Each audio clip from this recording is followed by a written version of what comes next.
جب بات یہاں تک کھل کر ہو ہی رہی ہے تو میں پوری بات کہہ دوں کہ وہاں پر جو عالم اسلام کہلاتا ہے، جو خلیج کا علاقہ کہلاتا ہے، وہاں پر 3 طاقتیں ہیں، یاد رکھیں۔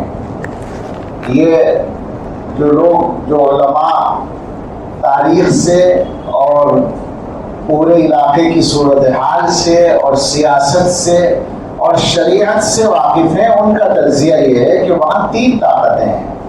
ایک طاقت اسرائیل ہے جس کی پشت پر امریکہ ہے، ظاہر ہے وہ تو معلوم ہے کہ کیا ان کی پالیسی ہے۔ اسرائیل کا جو مشن ہے وہ گریٹر اسرائیل بنانا ہے، مکہ مدینہ تک کو اپنی لپیٹ میں لینا ہے۔ دوسری طاقت ایران ہے،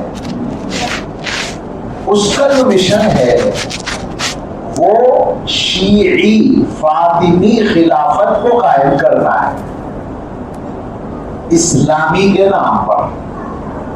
اچھی طرح یاد رکھیں بات۔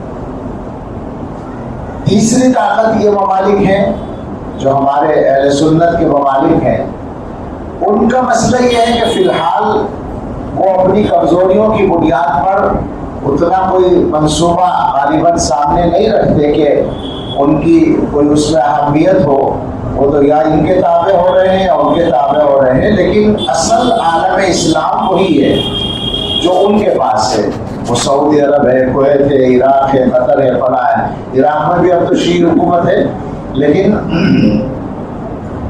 کل ملا کر یہ ہے کہ یہ 3 طاقتیں ہیں۔ ایران کے بارے میں جو لوگ اس خوش فہمی میں ہیں کہ وہ اسلام کو قائم کرنے کے لیے کام کر رہا ہے، یہ ان سے خوش فہمی ہے بس۔ حالات آگے بتا دیں گے کیا ہو رہا ہے، کیا ہونے جا رہا ہے۔ ان سب باتوں کے باوجود یہ اپنی جگہ ہے کہ موجودہ جنگ میں ایران کا ساتھ دینا، ایران کے ساتھ ہے۔ اور سچی بات تو یہ ہے کہ ہم لوگوں کا ساتھ دینا اور ڈرانے کا مطلب کیا بنتا ہے؟ ہم بیٹھے بیٹھے دعا ہی کر سکتے ہیں زیادہ سے زیادہ، اور کیا کریں گے؟ تو اس کی وجہ سے جو نوجوانوں کے ذہنوں میں یہ بات پیدا ہو رہی ہے، جیسے شیعہ بھی گویا اپنے ہی لوگ ہیں اور ان کے عقیدوں کو ایسی خاص بات نہیں ہے، یہ جو ہمارا نوجوان طبقہ شکار ہو رہا ہے یہ بہت خطرناک بات ہے۔ اس کا علاج 1 منٹ میں ہوتا ہے، میں بتاؤں؟ ان جوانوں سے میں کہتا ہوں جو متاثر ہو رہے ہیں کہ تم شیعوں سے یہ کہہ دو، ایران سے یہ کہہ دو کہ ہم 100% تمہارے ساتھ ہو جائیں گے۔ تم اتنا اعلان کر دو کہ حضرت ابوبکر صدیق، حضرت عمر فاروق، حضرت عثمان غنی اور حضرت عائشہ صدیقہ رضی اللہ عنہ یہ سچے پکے مسلمان تھے، صرف اتنا اور کچھ نہیں۔ افضل الصحابہ اور افضل الخلفاء اس کی بات بعد میں ہو جائے گی، پہلے اتنا ماننے کا اعلان کر دیں اپنے زبان سے ایران سرکاری طور پر کہ وہ ان سب حضرات کو صحیح اور سچا مسلمان مانتا ہے، ہم تمہارے ساتھ ہو جائیں گے۔ یہی پرکھ سکتے ہیں آپ کی کتنی گڑبڑ ہے۔ میں یہ کہتا ہوں مسلمانوں سے، تمہارے باپ کو اگر کوئی گالی دیتا ہو اس کا کسی جنگ میں تم ساتھ دو گے؟ کسی لڑائی میں؟ صحابہ کو گالی دینے والوں کے ساتھ دینے کی باتیں کرتے ہو تو مجبوری ہے کہ اسرائیل مقابلے میں اس لیے ساتھ دینے کو کہا جا رہا ہے، ورنہ سچی بات یہ ہے، میں ذاتی طور پر تو کہتا ہوں کہ میں ابھی تک اس جنگ کو سمجھ نہیں پایا، اور نہ سمجھنے کا مطلب نہیں کہ مجھے کچھ پتہ نہیں ہے، پتہ ہے اسی لیے نہیں سمجھ پایا۔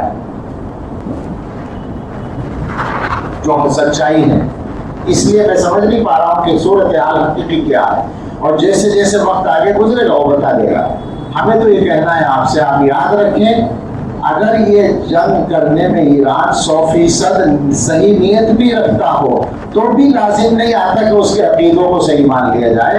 حدیث سنیے، حضور علیہ الصلوۃ والسلام نے ایک طبقے کے بارے میں صاف لفظوں میں فرمایا ہے جس کو بعد میں محدثین نے متعین کیا کہ وہ خوارج کا طبقہ تھا، ایک فرقہ بنا تھا، بعد میں دور صحابہ ہی میں بن گیا تھا۔